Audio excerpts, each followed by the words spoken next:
May I now ask the panelists on our first panel to join me on stage, Dr. Ahmad Hasna, President of Hamad bin Khalifa University in Qatar, Dr. Mansour Al-Awar, Chancellor of Hamdan bin Mohammed Smart University in the UAE, as well as Mr. Wong Xiu Hong, the advisor for the Ministry of Education. This panel is moderated by our Executive Director, Michelle Theo, who's joining us as she's saying goodbye to Madame Halima Yacob. So if you please bear with me for a few minutes, for a few seconds probably.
So the moderator for this first panel will be Michelle Theo, our Executive Director at the Middle East Institute.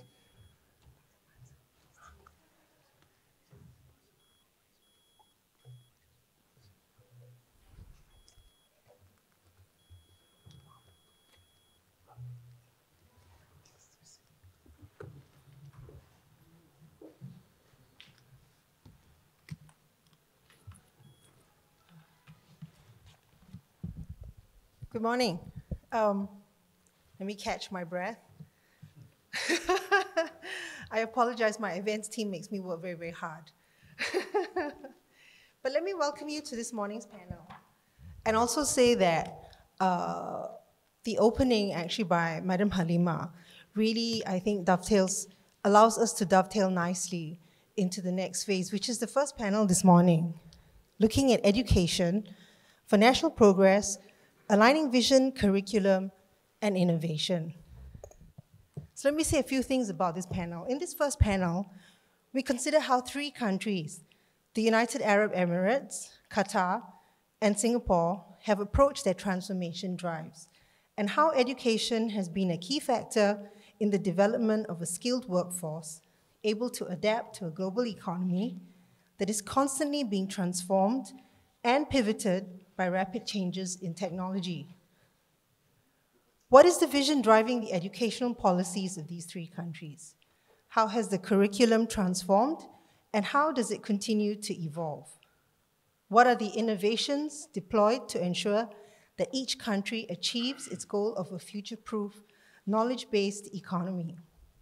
Let's open with the United Arab Emirates. The UAE has been one of the fastest to move ahead in pivoting its economy away from a traditional reliance on oil and gas towards an economy focused on the digital. In our opening presentation for this morning's panel, our speaker will consider education, service versus utility. In particular, we will focus on the UAE's vision in digital education.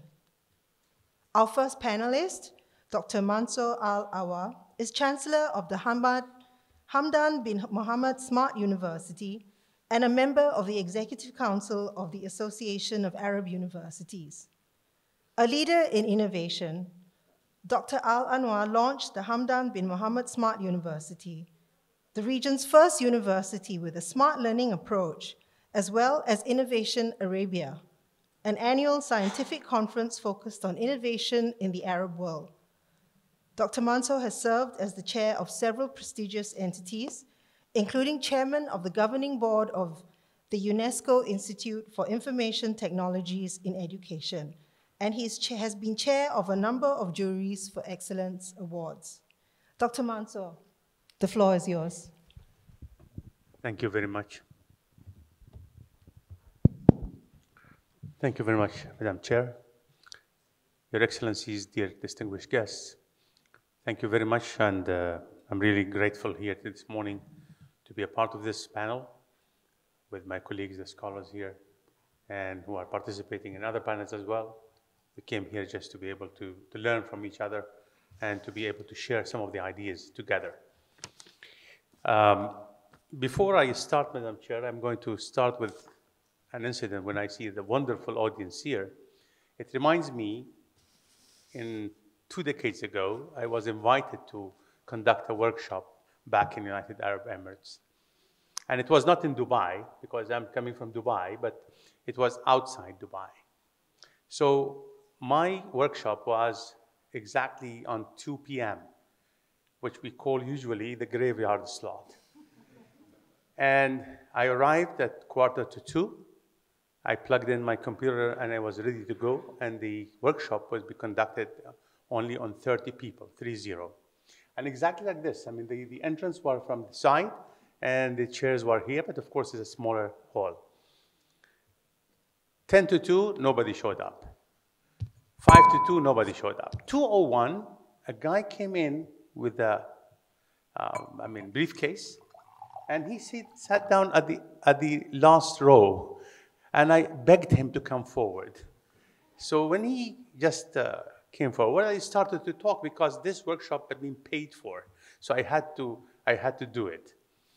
So the poor guy in the hall did not discover that he is alone until I finished my talk, and he gave me a big round of applause, but he was just moving around and nobody's there.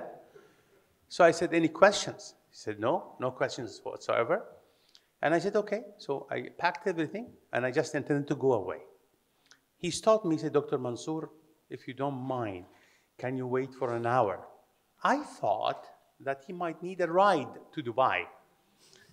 I said, yes, sir, but may I know why, sir, I have to wait for an hour? He said, sir, because I'm the next speaker after you. So I'm just letting the audience know that we have wonderful speakers and wonderful audience. So to start with, the topic that Madam Chair has alluded to, I'm honored here to come to share some of our experiences, share my experience as well, into something that reflects the vision of United Arab Emirates and its leaders as well towards transformation. I was quite impressed by the title of the conference, the role of education in transformation. I would say the role, that means there are other roles. From my perspective, education in the core of any transformation needed. And I think that's exactly what it is. And I think I've been studying in the West, both United States and UK. And there was a common wording says, okay, if you think that education is expensive, try ignorance. And I think that motto, it's not going to help in any transformation needed in any other countries. I think ignorance is expensive. Education should not be so. That's what I believe in. And I think I'm going to share with you today briefly what the vision we're talking about on digitizing education. Hamdan bin Muhammad Smart University being established more than 2 decades ago in 2002. It was a very bold move. It was kind of a courageous decision being made by His Highness Sheikh Mohammed bin Rashid Al Maktoum, the Vice President of the United Arab Emirates, the Prime Minister, and the ruler of Dubai at that time. And let me focus first of all how this digital education is coming. And I thank Madam Halima also. She touched a little bit on those type of items. I'm just going to show you an overall view. Why I'm saying the education is the core, because our president, His Highness Sheikh Mohammed bin Zayed Al Nahyan, the President of the United Arab Emirates, one of his speeches is priceless. I'm going to share with you this video. It just show you what I'm going to talk about afterwards.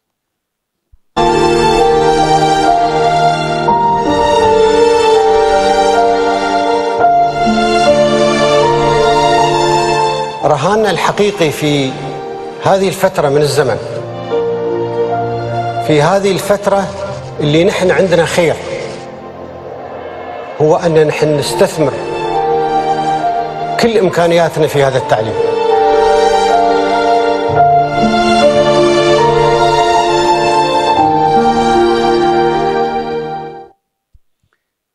That's precise. Whatever wealth United Arab Emirates has, it's for education. That's the real engine behind any transformation is going to come. And I think the other, boundary for this, I think that government that, invests in education, what sort of education? What sort of government they're looking for? Just a decade ago, more than a decade ago, this was a post on the X by His Highness Sheikh Mohammed bin Rashid Al Maktoum, clearly says that the government of the future is a government that it is always responsive, it works 24 hours by a day, 365 days a year, it is hospitable as hotels, fast in delivering and strong in its processes. And I think this reflects the governing on any move that been done in the government. Now, I come again, narrow it down to education. What His Highness Sheikh Mohammed bin Rashid says, it's a vision in education. I'm convinced, he said, and this is by the way not a clipping media. This is in his book, been written in 2005. I am convinced that teaching our children in the same way we did yesterday, it is itself perpetuating a new kind of illiteracy that no longer has a place in any society that wishes to join the global race. And that is exactly was the vision behind establishment of Hamdan bin Muhammad Smart University back in 2002. And from that part of the whole thing comes in today's fast evolving landscape marked by significant shifts in employment practices, hiring based on skills, not degrees, technological achievements, and evolving learner preferences, expectations. There is an increasing number of learners, actually, who do not want to commit 4 years of their lives to earn a degree. Higher education institutions face a critical need to adapt. Some of those points being touched by Madam Halima as well. To remain competitive and relevant, universities must focus on 3 objectives: attracting, engaging, and retaining learners. This involves not only updating their curricula to include cutting-edge technologies and skills relevant to the modern workforce, but change the overall learning experience to meet the changing demands and preferences for diverse student body. And I think that is something that we face. Now, but coming back to the topic, is it service or is it utility? We can adapt to attract, engage, retain learners by turning education into a utility. Now, how that will be possible? By unbundling education. We can turn education into utility by breaking it down to smaller components. And learners can then customize what Madam Halima alluded to, customize their educational paths based on their specific needs, interests, and career goals. This is a bold move.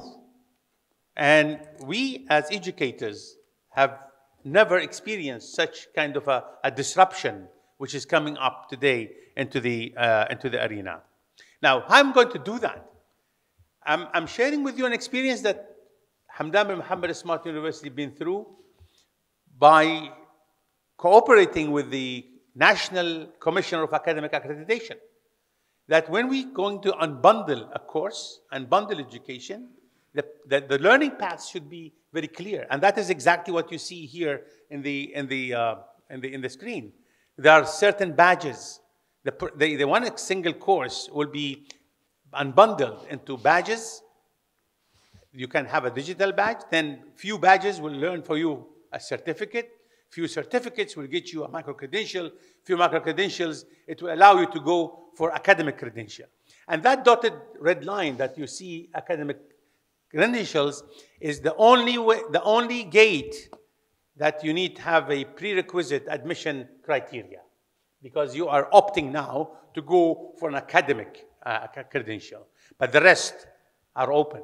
The rest, which actually reflects the lifelong learning, which Madam Halima talked about, with no restrictions. We cannot deprive segmentation of societies that they cannot have an access to knowledge, access to education.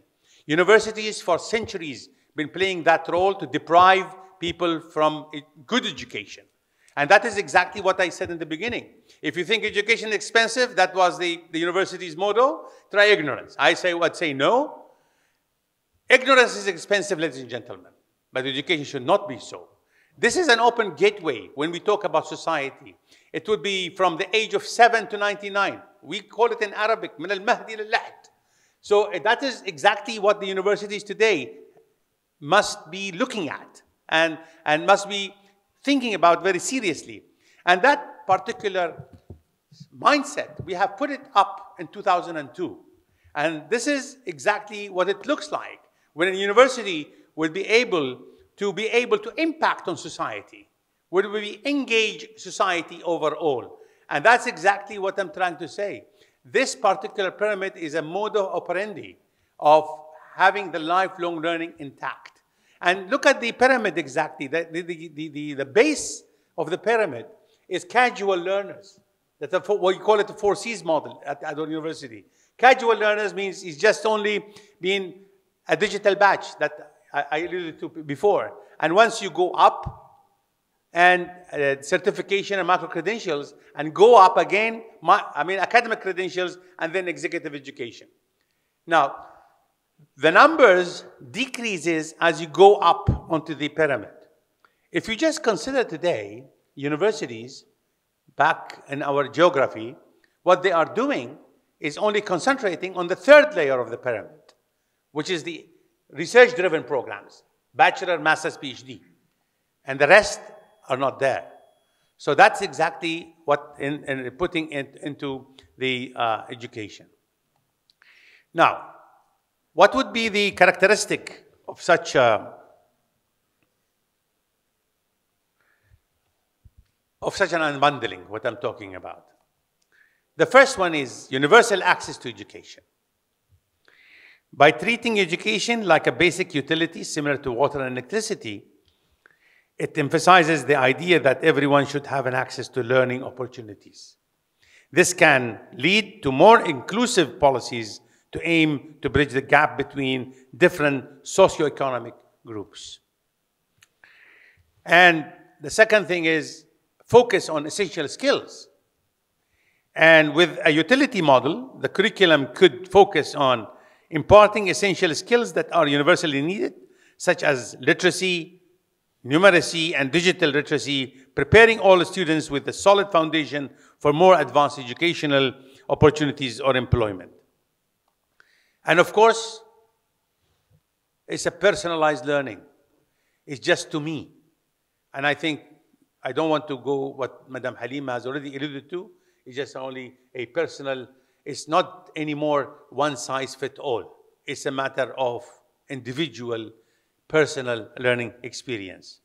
And the sustainability and efficiency, of course, similar to how utilities manage resources, an education system seen as a utility might focus on the efficient use of resources.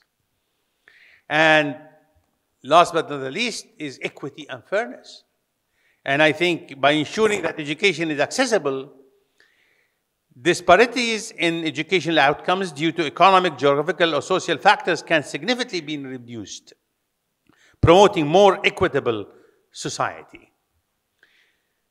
And the last slide of mine is my quote, actually. I've been for a long time, since 2002, been saying the following. Shopping is essential. Shopping malls as a brick and mortar, not anymore. Banking is essential. Banks as brick and mortar, not anymore. Consequently, this slide, schooling is essential, schools are not, learning is essential, universities are not. That's, by this I say thank you very much.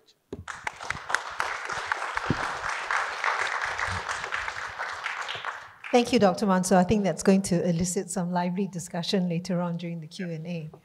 Let me go on now to Qatar. Qatar is known for its education city, a unique hub for knowledge and research forged out of partnerships with well-known educational and research institutes from around the globe.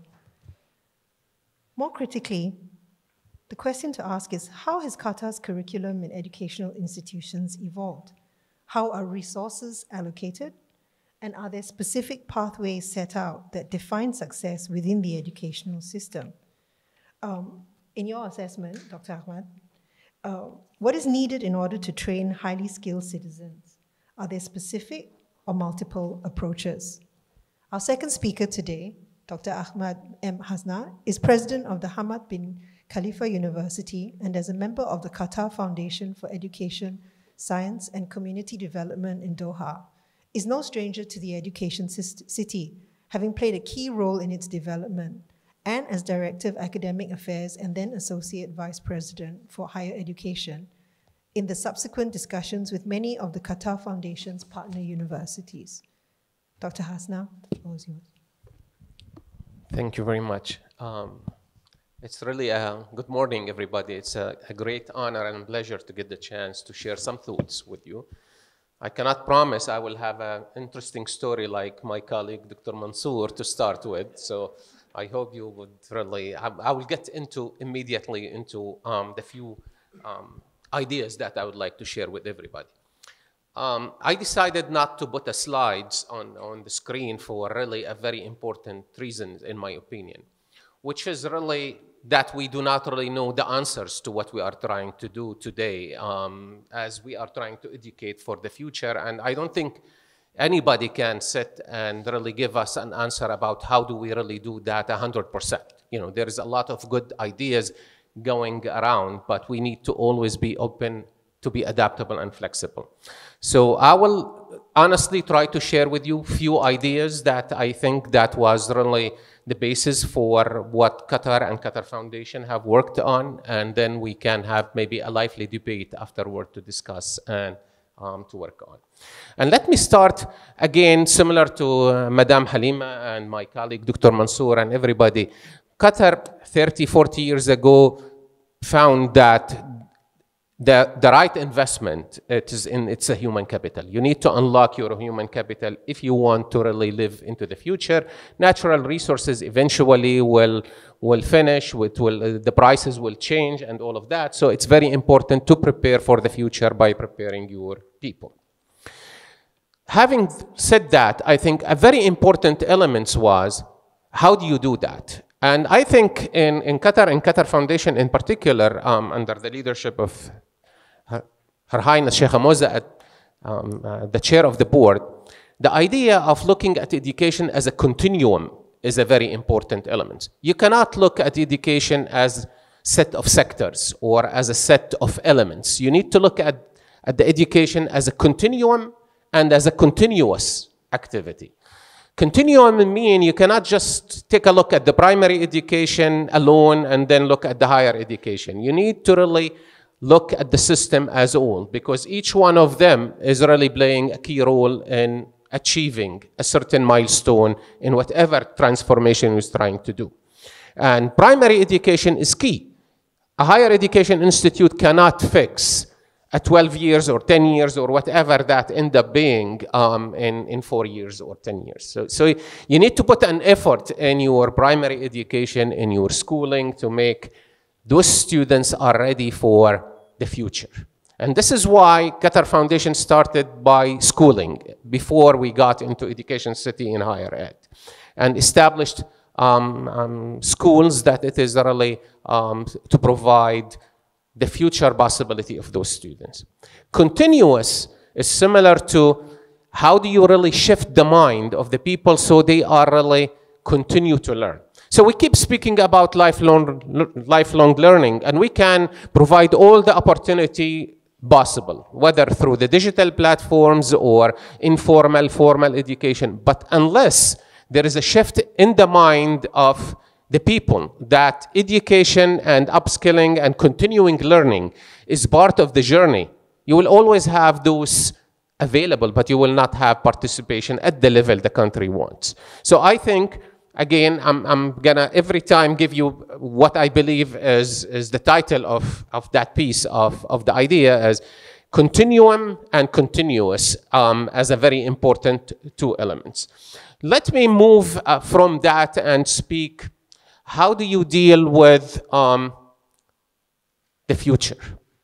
Now, with the AI, with digitization, with everything, what role, what we should be looking at? What could be the principles of the education system? And I'm gonna share with you maybe 4 principles today. Again, for discussion, nobody would say that those are exclusively only those principles. And the first one is identity. I know that we keep speaking about globalization and digitization and all of that, but we need to all remember that language, social aspect, culture is crucial for country development. If you cut that link, our kids will leave there or lose their connection to their heritage, to their history, to their role in life.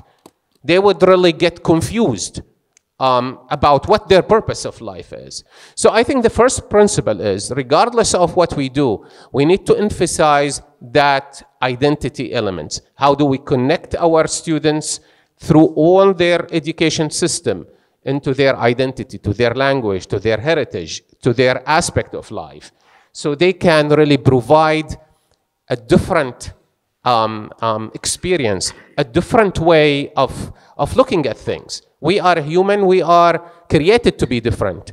It's not one model. So that differentiation would come from your value, from your principles, from your heritage, because you have a different setting. So the first one is identity. Second is creativity. We will all know with technology, similar to when the calculator was established now, it can calculate much faster than the human. So what should we teach our students? What should we teach our kids? How do we make them really ready for the future? Do we really want them to become just robots and machine? They know how to use AI applications? I think this would be a risk, because then we will lose our creativity. So I think creativity is a very crucial element. And creativity in all aspects, not only in tech STEM, but creativity in everything they do in life. You need to infuse their life within schools, within higher education system, within work, to work around creativity. How do you do things differently? What you could do next? How do you utilize those set of tools now available to you to do something more with them instead of just utilizing them? The third elements, which I think touch base quite a bit on what Dr. Mansour have been spoken about, is flexibility and adaptability. You need to have a system which can adapt in a fast way. One of the problems of education system across the globe is we are a very slow compared to the business area. It takes education people and education system so long to do a turn. It just takes forever. It's like you're trying to turn, an aircraft carrier compared to the business people acts like, a small boat. They can turn left, right, back, and forward in a very quick way. And I think unless we start infuse that adaptability and flexibility in the system, we will always be very late into the game. Because adaptability is what's going on, you need to be in the front end. And flexibility, which is exactly, I think, what Dr. Mansour alluded to, which is provide different possibility for people, informally, formally, decoupled, competency-based. Why everybody needs to use 4 years of their life to finish a bachelor degree? I might really need 5, and maybe my colleague need 2 based on their competency and their pathway. So I think until now, universities are not adapted to that. We keep speaking about competency, but honestly, we keep treating everybody as if they have the same set. They get in from the same point and they finish at the same end. And this is, I think, something that we need to really think about. The last principle is the soft skills. Communication, social intelligence, manners. Those are important. Those are as important as your ability to calculate. Because even if you have the greatest story, if you do not really know how to tell it, nobody will listen. So we need also to pay an attention. It doesn't have to be formally, but we need to create activities and stuff around that so people can learn this. Again, so those are some ideas related. How do we deal with the future? Because I don't think we know today what those set of skills will look like. And we need to educate, similar to what the education system used to be since the inception, is really having a person who is really can learn. I've always had that issue when I was a faculty member or a chair of a department, or even when I reached to be a president of a university. I have that challenge with the market space. Companies want to create mocks, that they work about what they need today. Universities should really graduate students that are really able to adapt and work in any environment. And this is really key. So they need to cater to the market, but not to make the market is in the driving force. So let me shift maybe into another, as I am trying to get you in a journey. I don't know if it's cohesive, but at least we're touching on a lot of good elements. So going back into the vision of Qatar and Qatar Foundation when it comes to the curriculum or the education. Research, but research in the wider understanding, not only the academic research. Research in the sense of your ability to really seek knowledge and be able to really look into different resources was key in the establishment of the education system. How do you really bring an education system that will encourage students to really look beyond the resources that they have in the classroom, whether in the school or whether they are in the higher ed? So creating an education infrastructure, creating an enabler for research was key elements. On multi-level, from the academic research into the availability of some of those support within the schooling. This is where Qatar I think were maybe, if not the first, among the first in the Middle East and the Gulf to establish a research fund that wasn't really only for academicians. A lot of those programs were to high school, to undergraduate students, to learn how do you really explore knowledge. So now we spoke about curriculum or education. The second elements to that triangle is research, which is important. And you cannot just speak about academic research, as I said. So that's why the Qatar National Research Fund high school students, undergrad, scientists, and academicians. But they have different catering to different people. The third elements, which to complete that cycle, so you need to have a quality, adaptable, flexible education infused with research and your ability to create knowledge and to seek knowledge, which really hopefully will shift your mind into lifelong learning. And then finally, how do you innovate? How do you take your idea into action? You need also to have enabler for those young people to be able to take their ideas into action. And this is where the Science and Technology Park, even though it's called Science and Technology Park, it caters for social innovation and other stuff. So you need to complete that by providing that journey from being educated right, know how to be creative, and how do you take your creativity into action. So this gives you the cycle that you have within Education City in the Qatar Foundation. I will go back quickly, if that's okay, into the pathways, just to touch base about some of the opportunities. So like practical examples. So you are really, we're not speaking only theory, as they say, but we're giving you a practical example. On the pathways, for example, within Education City, the multiversity principle have been created, which allow the students to take their pathways across different institutions. And this is not only because of strength of the different institutions. I think it's more important toward the availability, so you're widening your opportunities. But the second very important element, you're exposed to a different educational experience, because every institution has its ethos and way of conducting business, and being in multi-institution will allow you to really build that capability. The second pathway is allowing high school students to cross into university while they are still within the high school. So they are not really, we're continuum, and the continuous, we do not like to treat them as a set of sectorial elements. Now, when you speak about all of this, a very important elements come into the equation, which is policies. And those are really the role of the country, Ministry of Education, and we will listen today, hopefully, from Singapore about a lot of innovative policy. But without policy framework, all of those will not work out.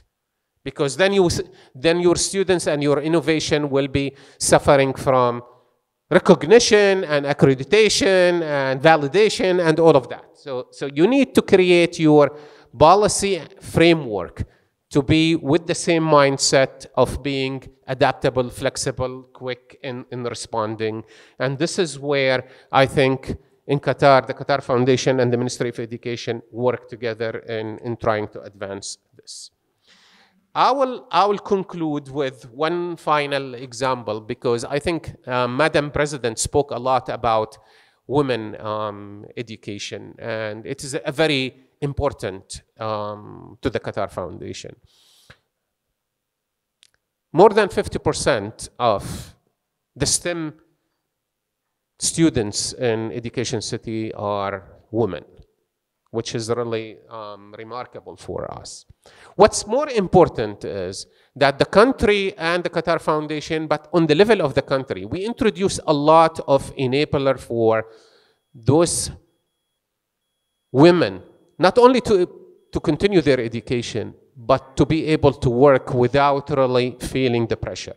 So Flexi Hour was introduced on the level of the country, so you could really work for a certain number of hours, and you're still considered as a full employee. You do not really need to work exactly all. So you adapt depending on your situation. If you are a mother that just had a baby and you need to cater for that, you can work less number of hours. So that flexi hour is one of the policies that I am speaking about as an example. And I think it's very important. I have learned about another policy, not in Qatar, but we're trying to introduce that in Malaysia, since we are in Asia, where they are really also constituting a job for a non-working mother.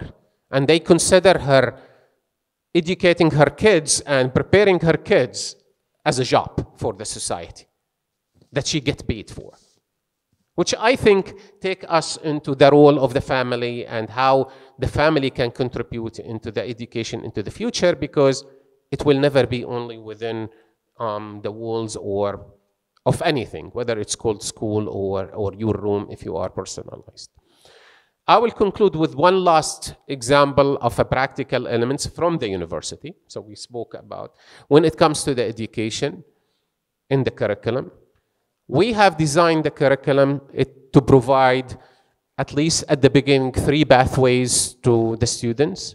One, if you are pursuing a career, like you are interested in joining the market, and in this case, we make sure that that curriculum cater for your exposed to the market, to internship, to business aspect. So you are really not only an engineer, you are a prepared engineer. If your future career is to establish your own company, we infuse your curriculum by more incubation, more entrepreneurship, boot camps, and all of that. So you are really also part of your learning environment. If you are really interested in becoming in a leadership, whether in academia or research or science, we engage you more in real life research of global challenges and grand challenges, so you can be exposed to those as a part of your, so when you are applying, you can always shift between those, but you have a different pathways toward what you could be aiming to. And those are not mutually exclusive, which means you could do entrepreneurship and career-wise, because you would like to open both. I think I took more than I should. Okay. So thank you very much. I hope that I gave you some interesting idea for the debate. As I said, those are just, some of them have been implemented, but some are still for us to debate and consider. Thank you very much. Thank you very much, Dr. Hasna. Before we introduce the Singapore story, let me welcome our last panelist, Mr. Wong Siu Hong, advisor at the Ministry of Education in Singapore and previously Director General of Education. As we introduce you this morning, Mr. Wong, you do have a link to MEI, as 2 of my colleagues have known you in your previous capacities, and I think they met you this morning. Mr. Wong currently chairs the National Institute of Education International, Singapore Examinations and Assessment Board, and the Thales Governing Board at the OECD, among other roles. We've talked of a knowledge-based economy in Singapore for many years. What has been the role of education in Singapore's national strategy and journey towards such an economy? Education in Singapore has not remained static in the decades since independence. And even as we have offered multiple education pathways for our workforce, our focus has continually evolved. Today we speak of lifelong learning as we seek to narrow the education gap. So my questions here are there guiding principles that have informed our education transformations? Are there lessons we have learned and lessons that others could learn from us? Mr. Wong, you have the floor. Thank you. Thank you, Michelle. Thank you, Michelle, and good morning, Excellencies, ladies and gentlemen. I'm a teacher by training, by profession, and by passion. So since Dr. Mansour shared the story and responded so well, I shall follow his footsteps by sharing a story to induct you into what I want to share with you this morning. This is a story revolving around an owl and a caterpillar. Both of them were sitting on top of a tree, enjoying the beautiful sun and the breeze and the scenery in front of them. Along came a butterfly, fluttering into the air. And the caterpillar saw the butterfly and got so excited. Oh, such a beautiful butterfly. Mr. Owl, the butterfly is so beautiful, I want to become a butterfly. How do I do that? Mr. Owl said, just grow 2 wings. And the caterpillar thought about it. Yes, I will grow 2 wings and become a beautiful butterfly. Then he thought a second thought. But how do I grow 2 wings? Mr. Owl, how do I grow 2 wings? And Mr. Owl replied, I'm only in charge of policy, not implementation, so don't ask me. Yes, please laugh. Thank you. What is the moral of the story? I will come to that later on. But here, today, I'm here to share with you the Singapore story in education. Actually, Madam Halima has covered that quite substantially in her speech, much more eloquently. So I will second a lot of her points and maybe take the opportunity to elaborate on some of them. On some of the key principles that we've applied in Singapore education, again, my 2 very esteemed panelists had touched upon some of the key ideas that have undergirded the development of our Singapore education system as well. And I will take the opportunity to reinforce some of these points and to share how Singapore did it our way. The story must begin, of course, in 1959. That's a landmark year when Singapore achieved self-government. Prior to that, under the British, we had a very diversified education system. The British started a number of English schools. There were the missionaries who came and set up mission schools for boys and for girls. And of course, in Singapore, our Chinese Clans Association were very actively promoting their community and setting up Chinese schools. And of course, the same for the Malay schools, Malay community for the Malay schools, and the Tamil schools set up by the Tamil communities. So in 1959, and prior to that, we have a diversity of school types with different language use, with different languages used, different media instructions applied. So when the first Singapore government came into effect, just as been reinforced many times in this conversation, the government was very clear that for national development, education was important. And right from the onset, they paid attention to education, investing heavily. They started centralizing the curriculum. They started building more schools. They recruited teachers en masse. And story has been told of one of my friends who is now in his 80s. Basically, when he just graduated from school as a 16-year-old, ministry officials were at the entrance of the school hall just after they finished the last exam. Come, join us in teaching service. And they recruited many, many students into teaching service. And they built many schools, they enrolled many, many students as much as they can. So that was the proliferation of really mass education, trying to get as many of our students into the school. And we began to give them technical education, emphasis on mathematics and science, to feed our beginning of our industrialization program. By the time we came to the 1970s, education gained an even greater prominence in the economic development of Singapore, and the need for greater understanding of math and science was really, really urgent.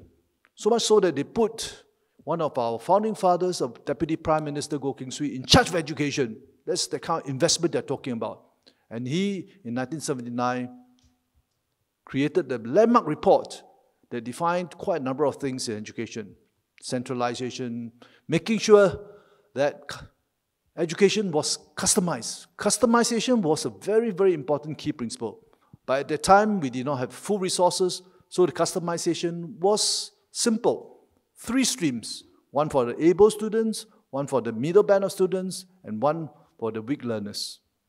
And with that, immediately the education improved because students were able to understand what they were taught in school.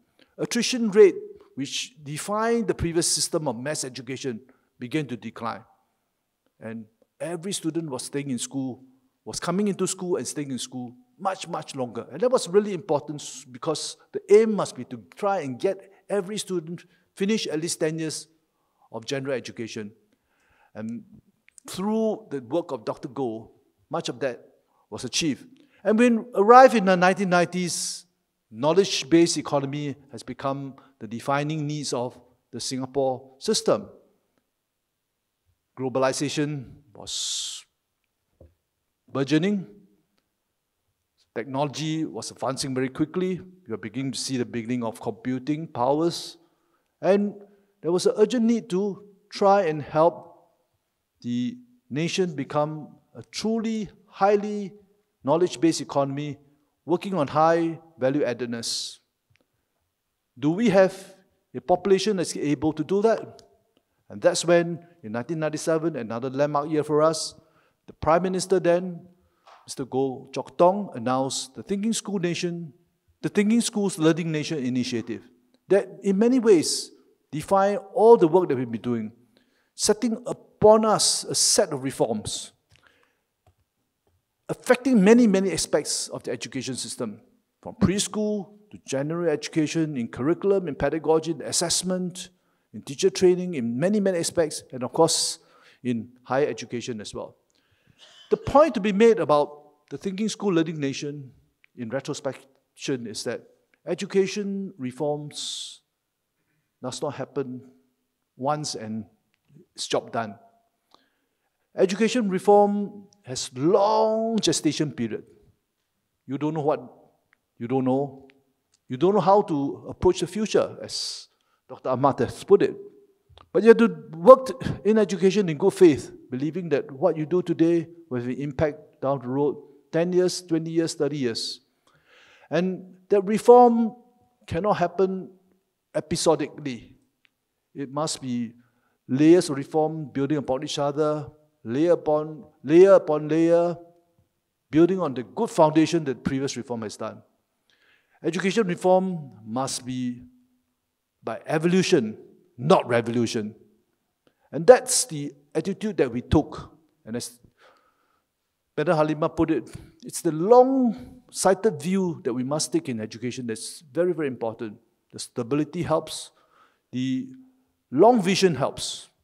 And it is that kind of reform that we undertook that defined us for the last 65 years for what we have in education today.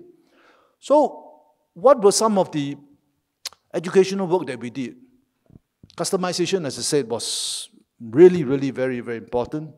From 3 streams, we began to unravel the 3 streams to give final refinement to the streams.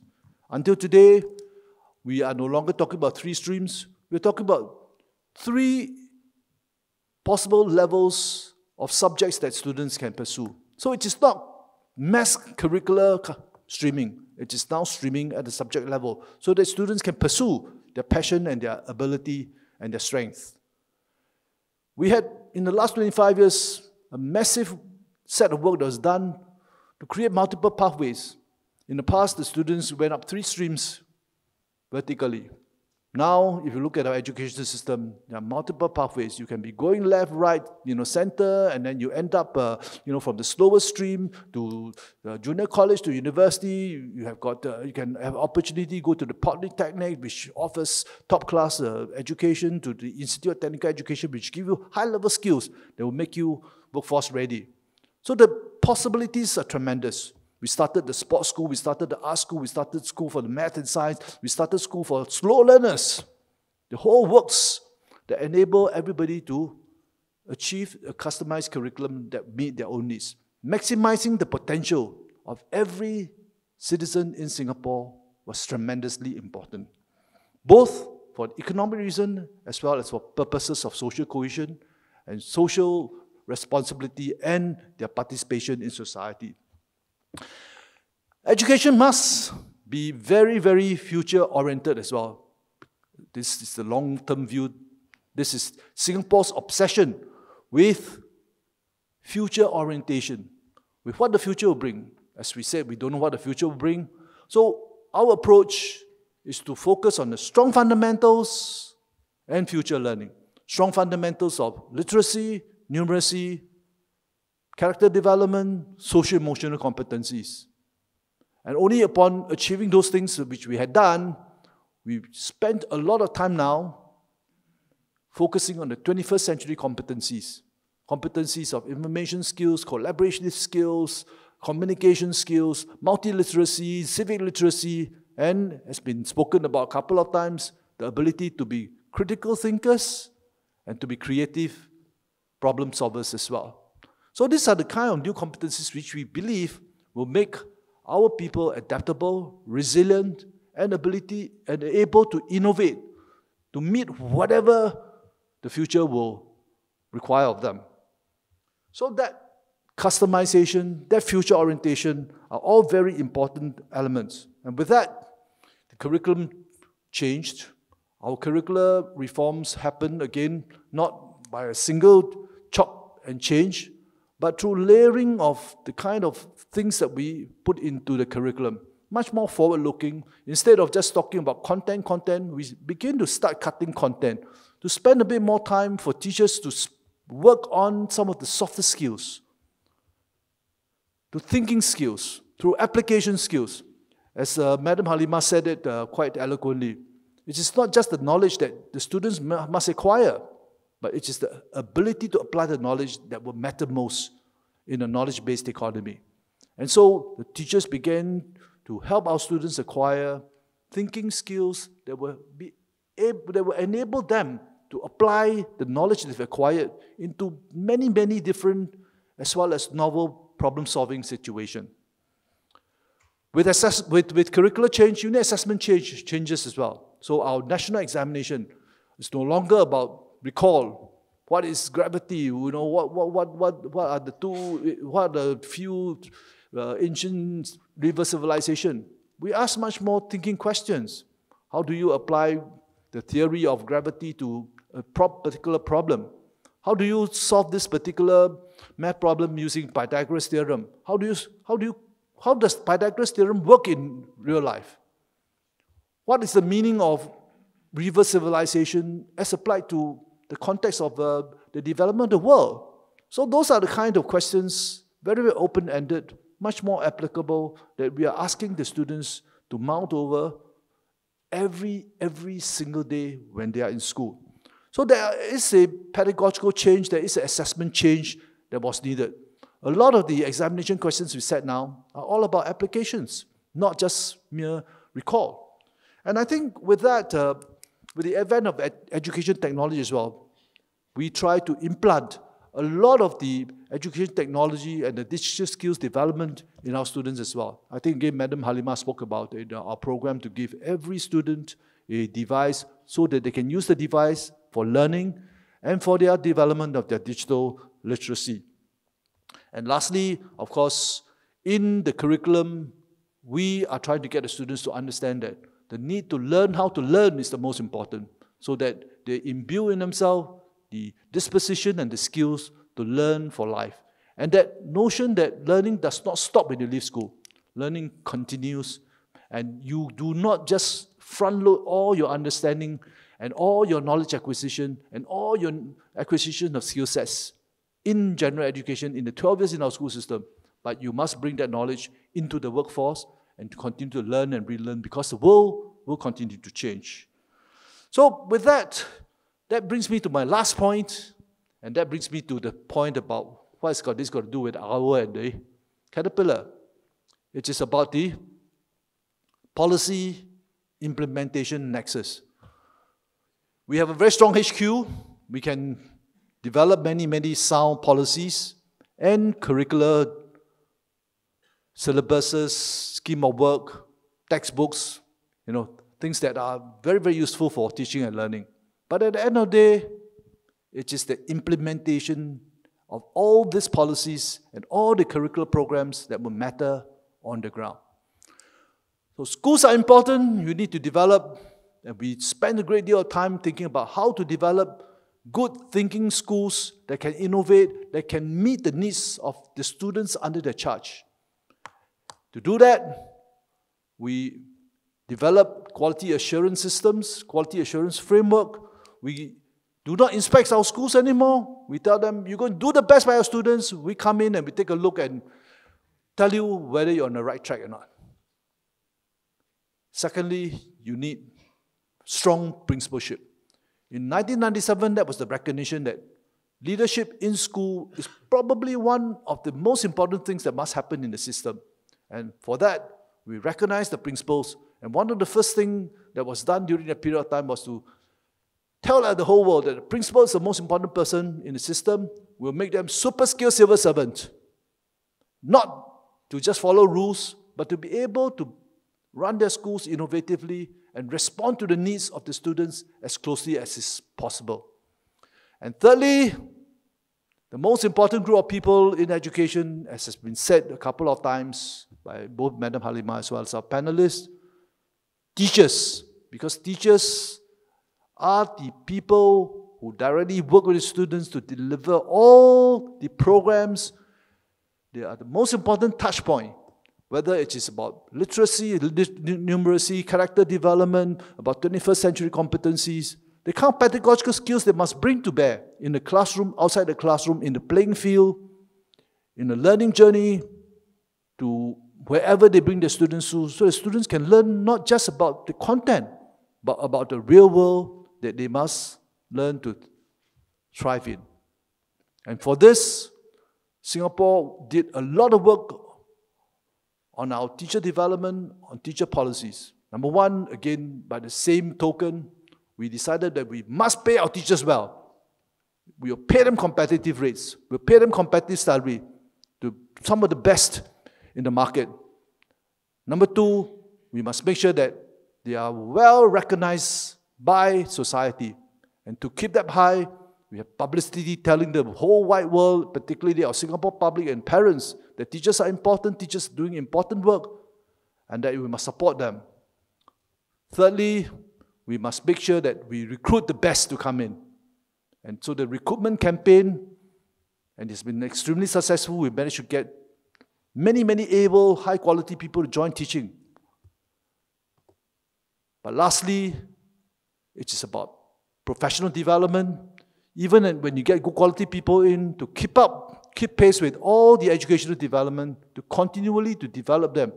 And to develop them through teacher-led professional development, not just through workshops, but to tell teachers that they own their own development. You can lead the pedagogical innovations and pedagogical development that the system will need. And finally, in conclusion, and the most important point of all, we must imbue in our teachers. And we did a huge campaign there again to try and tell them that they're the most important people in society, in our country's development, because they have able to impact the whole next generation of Singaporeans to come. And for Singapore to succeed, they must succeed in their work as teachers, molding the future of the nation. And they must believe in that mission. They must believe in that very important task ahead of them. So on that note, I hope that the Singapore story has been interesting. It's been interesting for us. It's still continual work that's happening at the ministry, at each of our schools, in each of our classrooms. And I share that modestly with you. Thank you. Thank you. Thank you very much to all three of our panelists. I thought there was a really lively sort of session. I enjoyed listening to everyone's stories. Some key takeaways. Education is a continuum, and it must be dynamic, adaptable, customizable. Implementation is key, which means that you have to make sure that the people who are doing the implementation, as we have learned in Singapore, they must be able to do the implementation, and I think there must be a passion about it as well. Strong fundamentals, I think all of us talked about this. Strong fundamentals must form the basis if you want creativity and the ability to apply what you have learned to thrive. One thing that I thought very interesting from Dr. Mansur was looking at your education as a utility. You articulated that, but I think listening to all the panelists, all our countries, I think maybe as small countries with small populations, small workforces, we have all taken, I think, a very similar approach towards the whole issue of education. So thank you very much to all three. Let me now open the floor to Q&A. There are 2 microphones. Let me just point them out to the audience. There's one here, and there is one on this side. If you want to ask a question, please come up to the microphone, identify yourself, and let us know who you want to address the question to. The first question comes from our board member, Anthony Teo. Anthony, you don't have to identify yourself. I've identified you already. Yes, marvelous presentation. I have a question that relates to all of you. But this is the first time I come to a conference in which I'm very prepared, because I spent 12 years studying universities. How do universities and cities morph over time? Because eventually 80% of our population are in cities. But I like your comment on continuum. And in Qatar, you have Sherban, which is primary, secondary, and pre-U.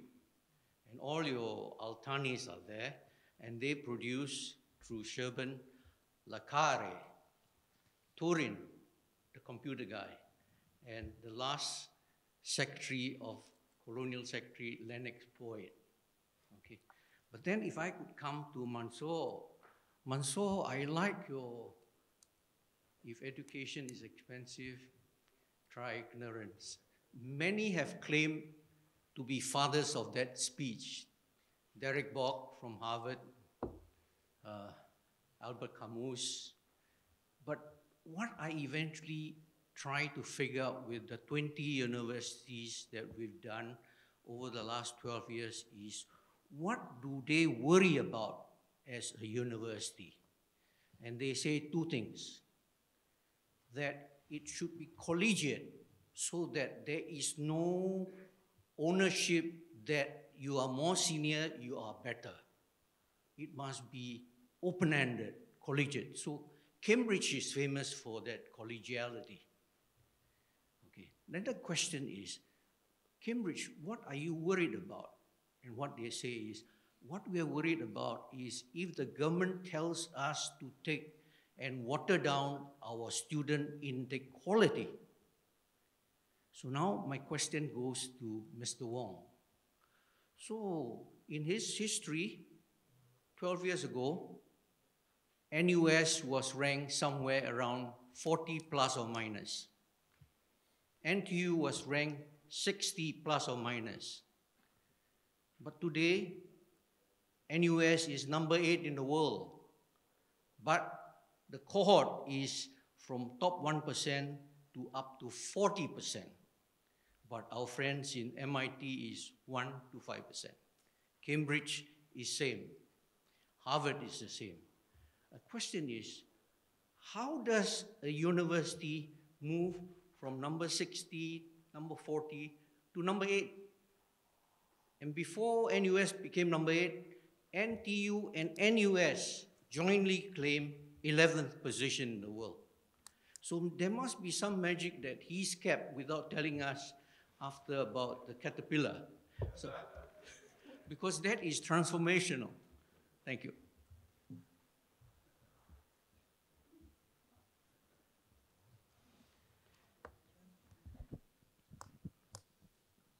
I don't know what the magic is. I don't know if that's indeed the magic at all. But in our institutions, marked across the entire education landscape, is about culture of excellence, culture of innovation, which has actually been imbued in us over the last 40, 50 years of our nation's independence. The need to continue to strive to become better than what we were the day before. And if we have got a issue, we will try and solve it to the best of our ability through creative problem solving, through innovative solution. And I think that have been the hallmark of our system, both at the general education as well as the higher education. Our university, if you look at them on a daily basis, everybody in the university have been striving and striving for excellence, whether it's in publication, in research, whether it's in teaching. So we may not get the best of students in any of our universities, but none of them would say, therefore, I don't work harder. They would do their best because they know that the work that they impact, the work that they do impact the students in terms of getting them ready, not just for the workforce, but also for society. And that mission-mindedness, again, I think is so characteristic of the whole of Singapore, particularly the Singapore educators and Singapore education system. And it's that mindset also that enabled me to tell you the story about Caterpillar and because in every of our people working in education, all the way from the janitor in the school, all the way to the principal, to some of us working in headquarters in the universities, our strong understanding of we need to make sure that we get things done and not just say the things that we think is politically correct, to say the things that we think can be done in theory, but not with that practical bent. So our practical ability to get things done, I think, plus the mission-mindedness, plus that attempt to always solve all the problems that are in our midst, I think are all the kind of work that allowed us to do the best that we can. And these are all very, very cultural in Singapore. I don't know how we can, share those things, but we speak with a lot of passion about what we are doing. Thank you.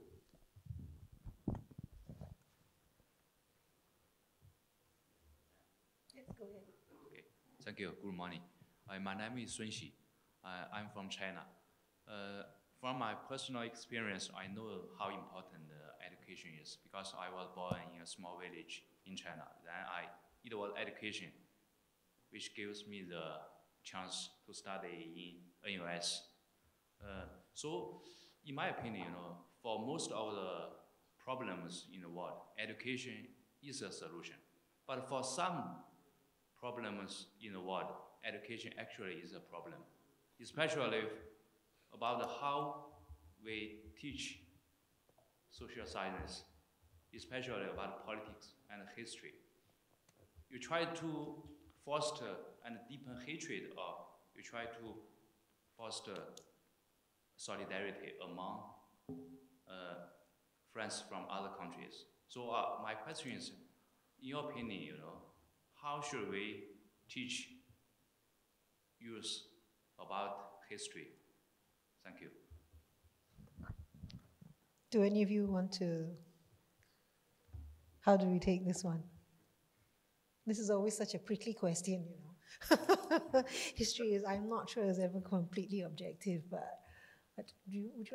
I think I don't have an answer to this question, but I think what Her Excellency Madam Halima alluded to is just to be able to focus on the economic growth of society. That will give a little bit, of this hatred or differences or whatever aside.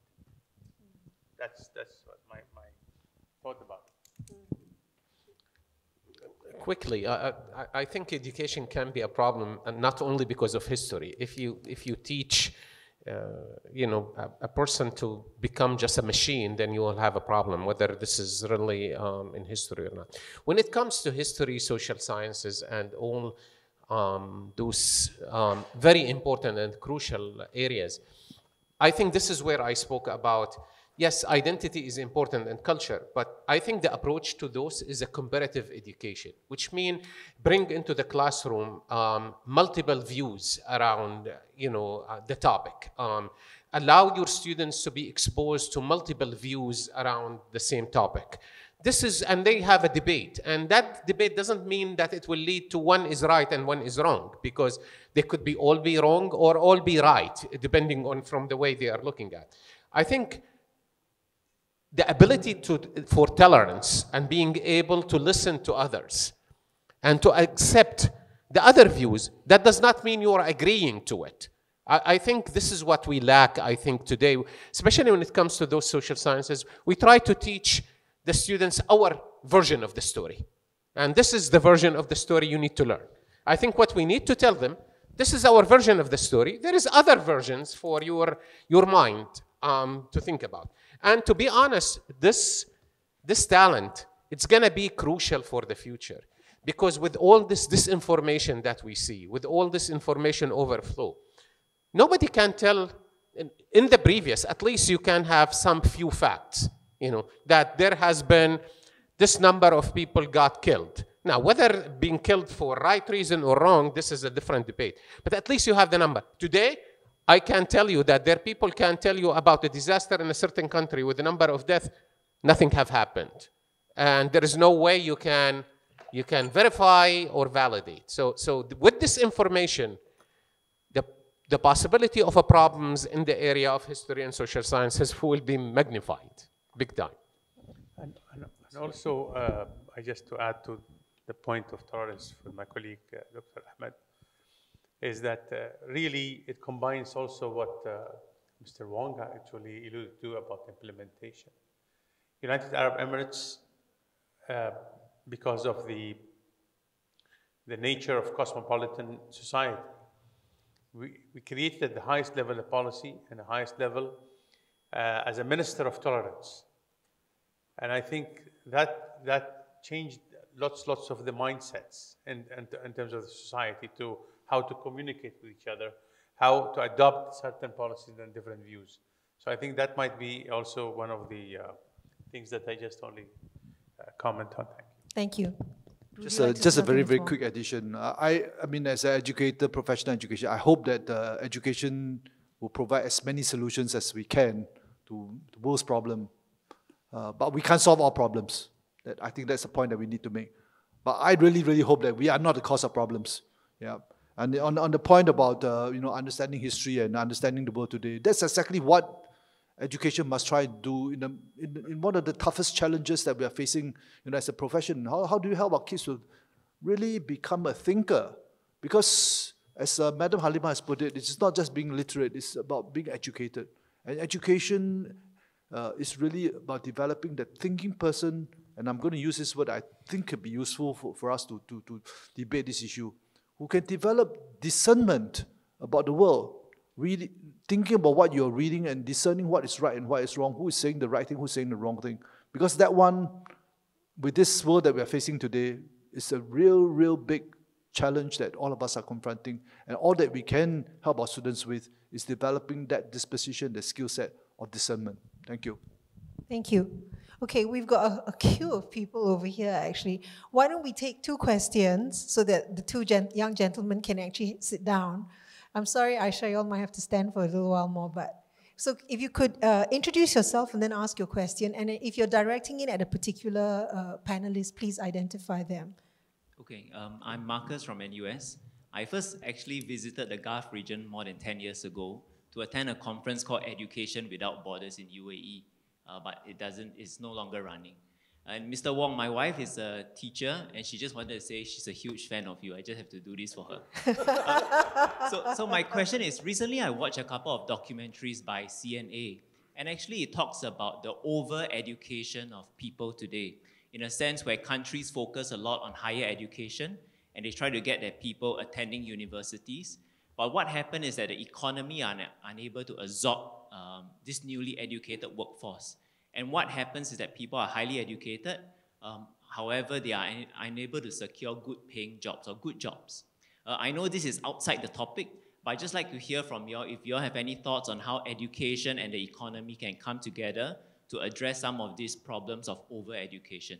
Thank you. Thank you. I'd say that that's not out of the topic, actually, because this is precisely what all panelists were talking today about, which is the multiple pathways that as a policy, I think all our countries are actually trying to implement. So we'll come back to you, Marcus. If I could just take the next question. Hi, my name is Tong Yi. I'm a soon-to-be graduate from NUS next month. So I thought I would come and support one of my university's flagship events just before I fly out to the world. Thank you. So my question is, most of my batchmates' university days were in the COVID era. So a lot of lessons were shifted to online and hybrid mode before face-to-face lessons were eventually reinstated. And also, some academic requirements were relaxed in light of lessening the pressures on us students and faculty. And I'm thankful for that as a NUS student. But I'm also would like to direct this question to any one of the panelists. So in light of the impact of COVID-19 and the adjustment measures made, how can universities maintain their flexibility in research, teaching, engagement of students, while also safeguarding the mental health and also the academic competitiveness of the institutions? Thanks. Okay, thank you. Shall we answer these two first, and then we can take the next two questions? Okay. I can take the first one. Okay. If that's about the one about the overqualified and the economy. I think it's beyond the question related to education, if you would ask me. We as a human being created so we can complement each other. And the challenge always to find the right education and the right role to the different people within the society. Having said that, I think that takes me into that respect that we spoke about. I think part of the challenge is not the education or overqualified or less qualified, how the society react into a lot of those activity. And unless you build respect around different profession, unless you build respect around different entity, you will always have that urge of the society wanted to all graduate from a university. And I think the challenge is always going to be that way. If you build within the economy and within the society, it's more than the economy, to be honest. When you speak about the teacher, the respect of the teacher is key. You go into another country where the teacher are not respected, you do not have anybody want to do that profession, even though the society need it. So what I'm trying to say is a solution to the issue of the over-education or the overload of university degree does not come by mean it is a university or an education challenge. It's a social challenge in a sense that when you start saying, carpenter is a respected profession and you need, for example, just to take a certificate for, and the society would respect and you will be well paid, you will find things normalized. The problem is we have respect to engineers, to physicians, to professors, to this and that. So everybody wants to be this. And this is, I think, what driving a lot of people toward university education. So I think it's a social issue rather than an educational issue. I might be wrong, but I think this is how I see it. Okay. So with regard to the second question that was asked by our friend who has come to support this event, thank you. I'm not sure if any of you would like to answer it. I mean, you've talked about the problems that COVID brought, right?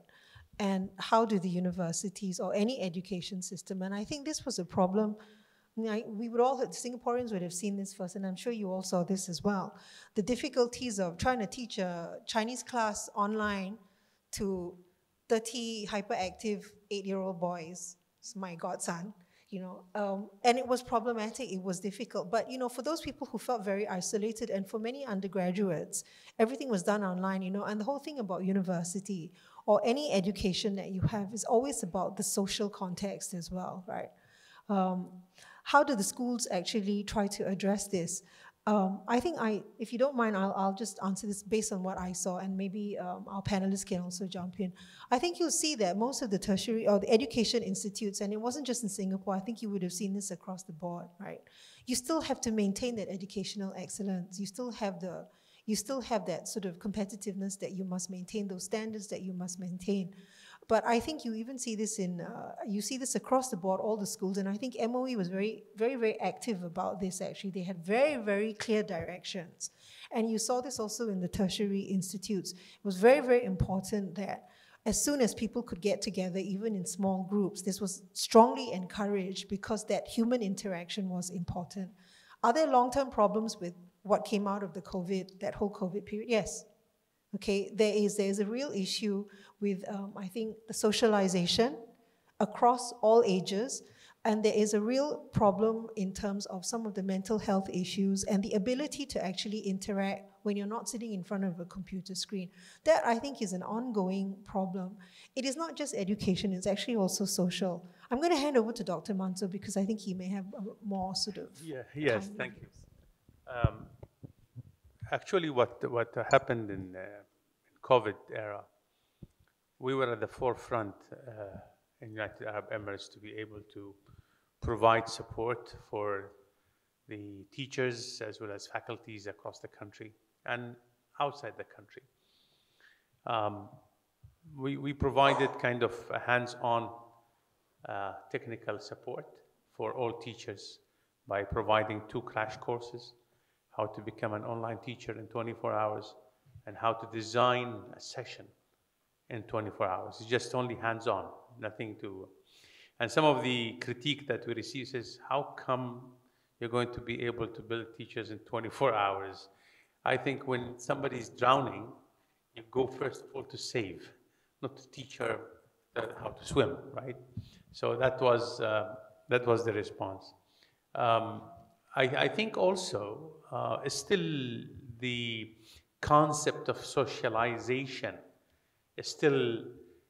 I'm sorry, I am from those generations also, as the rest of the colleagues are. Still, we think that the socialization can happen only face-to-face.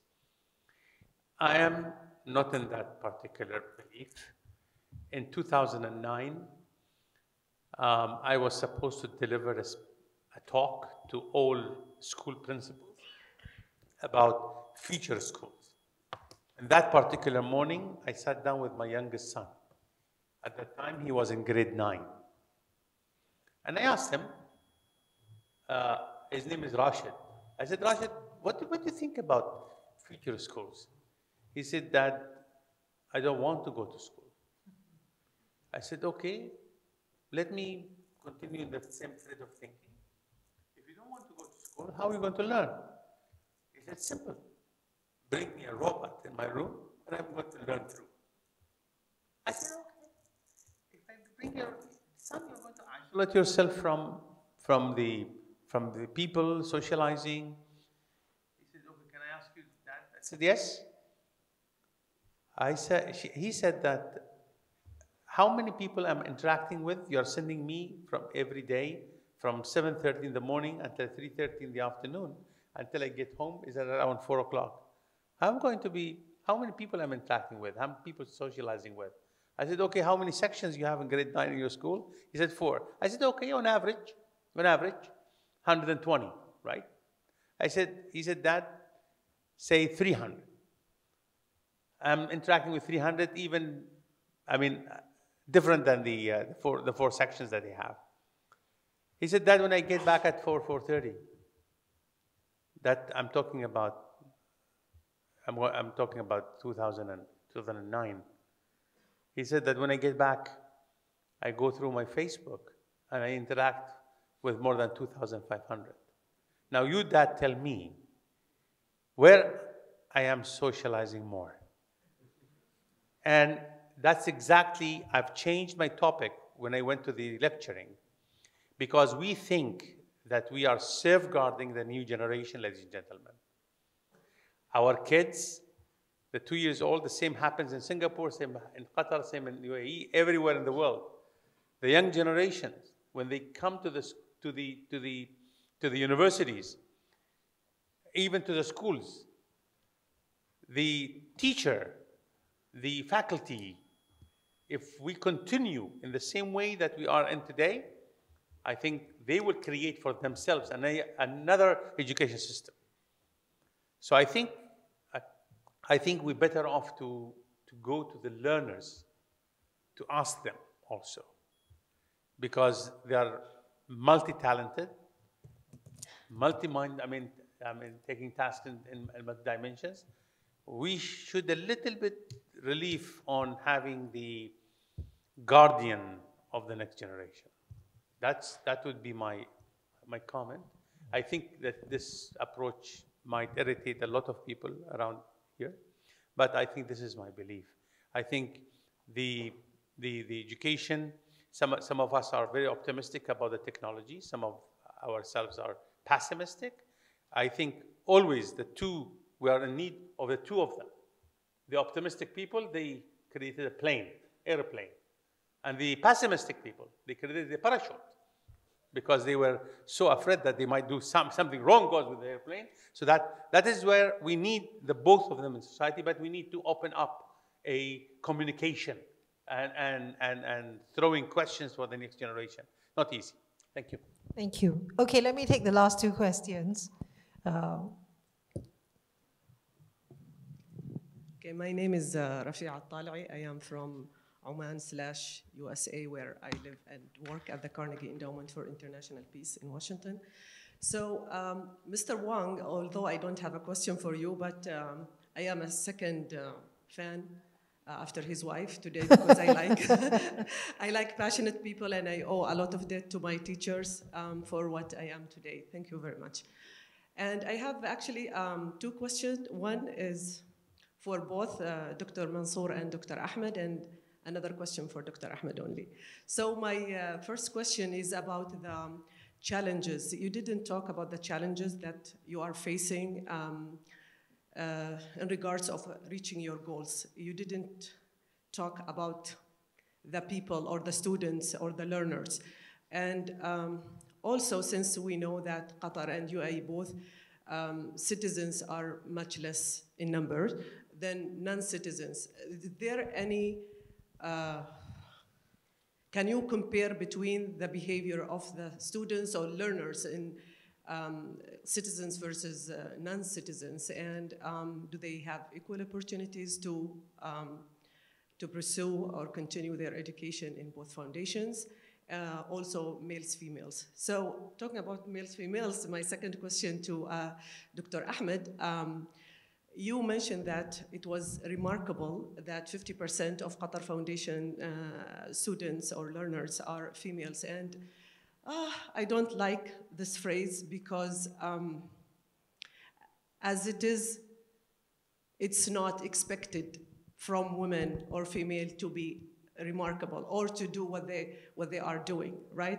We are not expecting women to be like 50% of the students in Qatar Foundation, wherever. And you know that in the Gulf, women for decades now, they are like 50% or more. Don't you find it remarkable, rather, that men or males, they have better opportunity, better job opportunities in the work, in the market, and better opportunities at the higher positions, and better opportunities in decision-making positions, despite the fact they are doing equal or less to female students? I think there's one more question. Hello, good morning. My name is Aisha Al-Sarihi. I am a research fellow at the Middle East Institute. I'm also from Oman. My question is about creativity and innovation, since our conference today in the role of education in the enabling the economic transformation in the Gulf. In the Gulf, we do have national strategies to enable innovation and creativity. But the creative people, they can find several pathways. One pathway, they recognize their potential, and then they push through the challenges in the environment and get through the system. Another pathway, that those creative people, they might not recognize their own potential, and then also the system doesn't recognize them, and then it stops there. Maybe they do something else.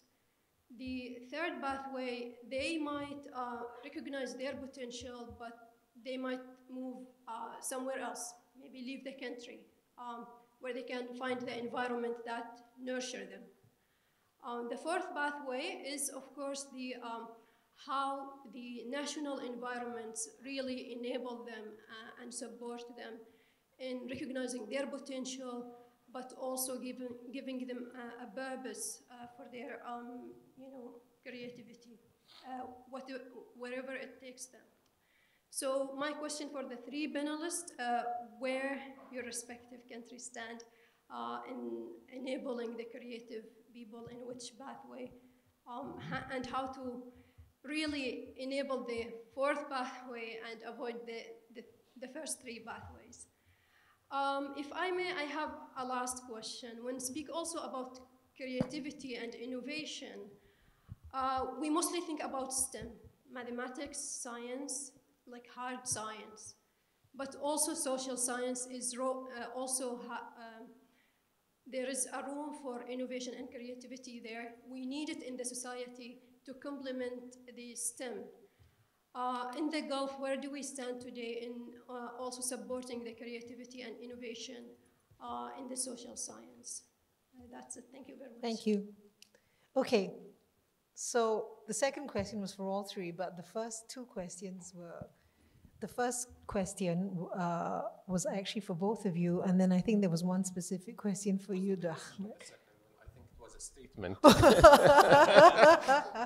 Okay, so I'm going to actually hand over to the three of you and see how you would like to tackle the sort of the questions and comments that came out of the last two participants. Let me start, if I may, sure. Quickly. To the question, I think for the opportunity for residents, male and female within Education City, it is the same. They have full access. As a matter of fact, they get support even from the foundation. Residents and even international students who get admitted to the university. So there is equal opportunity in that perspective. When it comes to after graduation and how country is dealing with those, there is a lot of program right now to try to retain those talent within the country, even the non-resident one, not even the residents. There is a lot of work that it's happening on residency and visas and all of that try to attract and keep talent to be really part of the economical development of the country. I'll go quickly to the statement. First of all, I think it's an equal statement because you also stated that male gets into position with less work and something like, so what you have accused me, you run into the same issue by accusing that the male get into. But anyhow, to your point.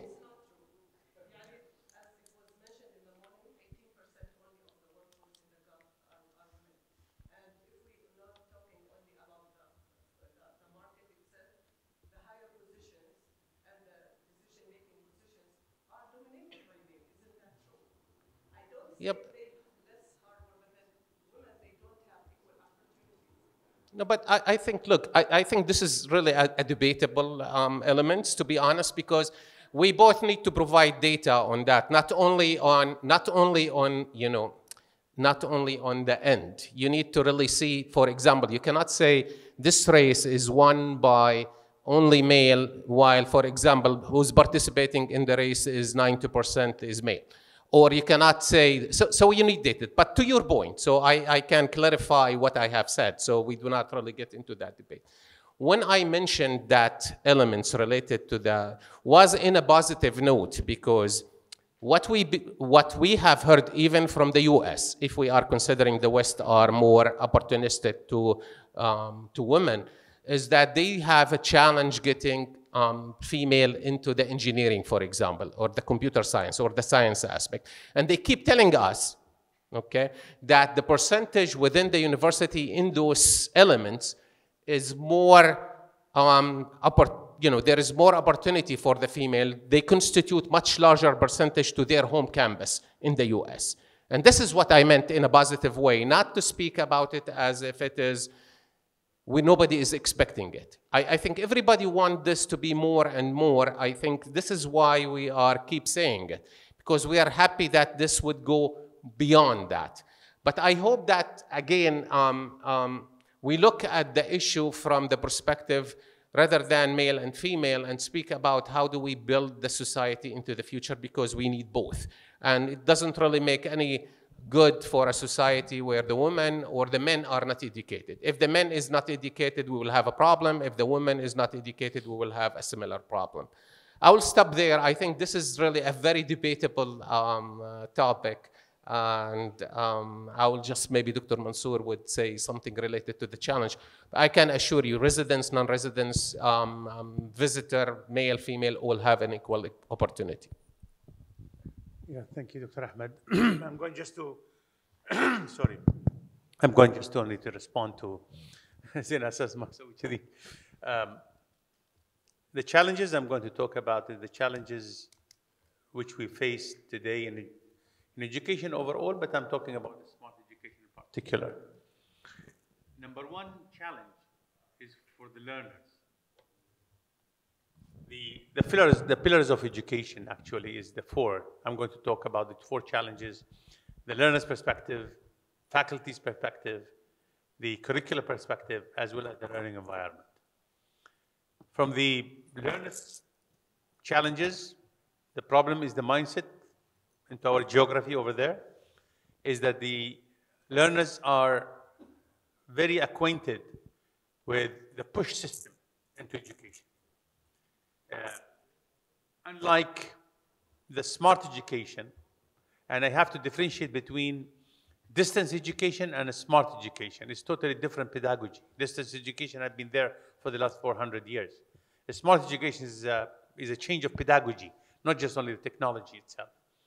So when it comes to the learner, what we face at the university, people are used to having from the faculty a prepared, well-designed presentation or notes or something that they can absorb and then they can recall, as Mr. Wu has put it rightly. So changing the mindset of the learners, as we advanced from 2002 up to this moment, the less we have to concern about the learners now, because they are so much proactive and having advanced techniques and things, the knowledge itself, more than the faculty. Now, the second part challenge is the faculty. The faculty is a real problem we face, because they come from, even when we recruit people, they come from a traditional university. So in order to equip them, it's a contractual obligation in our university that they have to pass the e-faculty certification. So I think in 2007, when we started this certification, I launched it in front of the faculty and the deans. And one of the deans stood up by saying, Dr. Mansour, you are actually, some of our colleagues are saying as well, that you are insulting our intelligence, because they're going to go back to the benches. And I said, Alan, he was a French, I said, Alan, I think you travel a lot. If you were traveling and it came to your attention before boarding that the flight captain actually has not been into a simulation room for the last 6 months, would you go and fly with him? He said, absolutely not. I said, okay, so today you're not flying an aircraft, but you are actually leading the next generation. Sir, I am challenging your intelligence, not insulting your intelligence. So I think the faculty readiness is not to teach, but rather to mentor, to coach, to facilitate, is a hard. Okay. It's something hard to be able to achieve. And some of the things that Mr. Wu has alluded to about the development.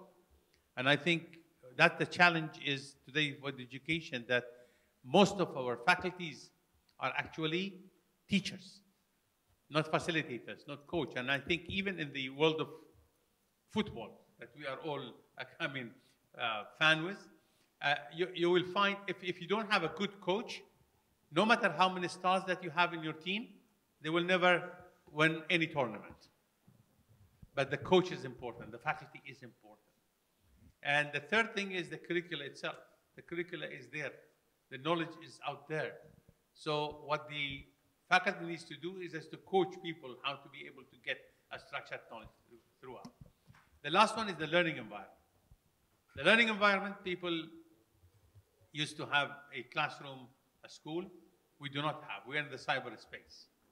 So learners, they have a flexibility to consume the knowledge at their own pace and at their comfort.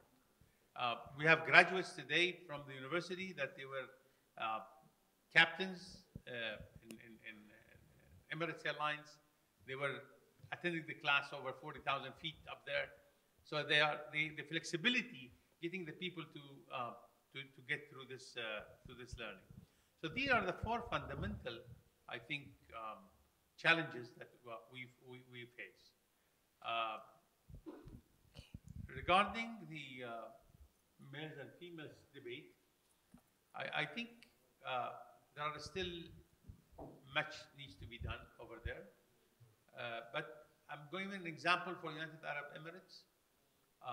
Again, I go back to my colleague here, Mr. Wong, clearly put it into the implementation.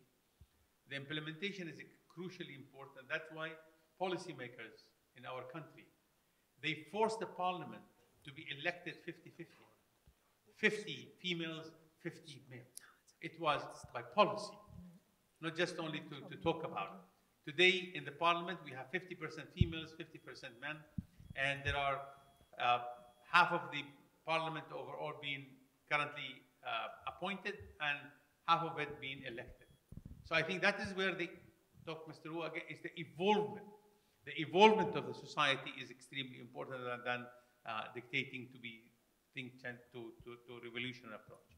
So I think in that respect, and we created also kind of a higher council led by Sheikh Hamanal bint Muhammad about the gender balance.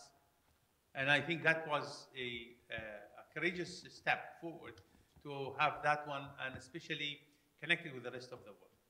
I come to the second question of innovation. I think... Dr. Mansour, we don't have much time, so we've just a couple of minutes to wrap up. Mr. Wu then. Yeah. Perhaps I'll just make some quick comments about creativity and innovation. The first point I'll make is that creativity and innovation, unfortunately, very, very hard to see and very hard to assess. So sometimes when you see, you don't even know that it's happening. The manifestation of creativity and innovation very often can happen in the product itself, when one sees the product.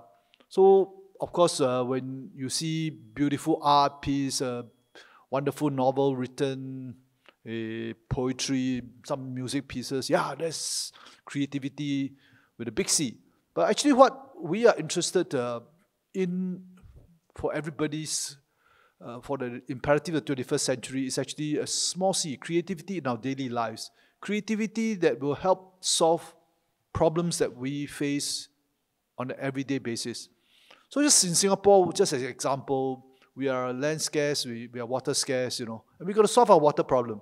So some very, very creative engineers sitting somewhere in some public service agencies invented new water because they learned about membrane technology and applied it to what we can do in Singapore.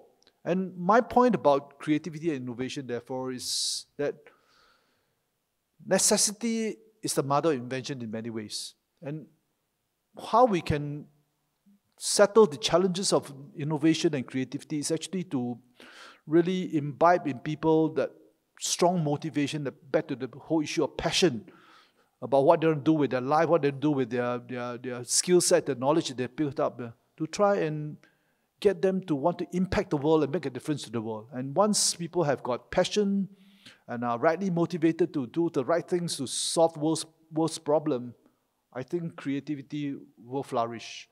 So back to Marcus's original question about overeducation, my strong belief is that there is no such thing as overeducation. We educate everybody to the fullest potential, imbue in everybody the passion to want to do their best and solve everybody's problem and be kind to everybody and be really a contributor to oneself, to the family, to the nation, to the world.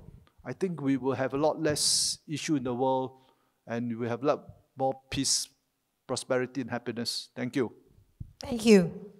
So I'm going to end now because we have actually completely run out of time. I've completely overrun and I'm in a lot of trouble.